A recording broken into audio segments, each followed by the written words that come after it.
There's several things when we first started working with spine patients that were poorly understood, and we had some false beliefs in those.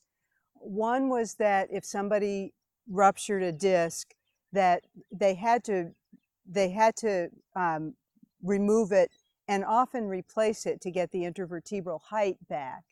And now we know that there are lots of other interventions available that can help people get the mobility back and the intervertebral height so that the nerve foramen work properly. Another area is muscle balance, how important that is. So many people have muscle imbalances with tightness and restrictions in the hip flexors and quadratus lumborum, some of the muscles that we'll be talking about in much more detail. These are key muscles because they have the capability to close down the foramen, and that can give people neurologic symptoms as well. We've also been given the idea that if an older person starts to have a postural problem like an increased thoracic kyphosis, that there's nothing that can be done for them.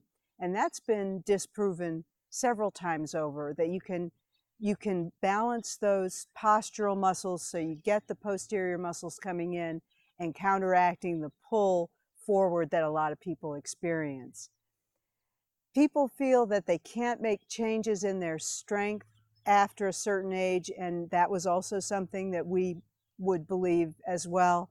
And now we know that it can be done at just about any age. And you just have to find the method to do it that works with that patient's capabilities. And that's what's the great challenge with physical therapy.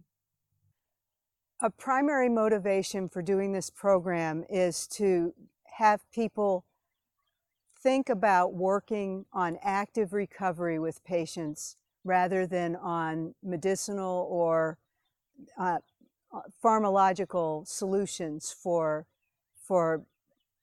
what are really structural problems, structural or mechanical problems, or both.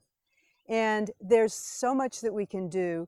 That's one of the big purpose of this program is to put as much of that together as possible to give people resources, physical therapists and occupational therapists resources for different ways to approach these patients and really get a maximum outcome for spine pathologies and a lot of the neurologic and musculoskeletal problems that accompany those.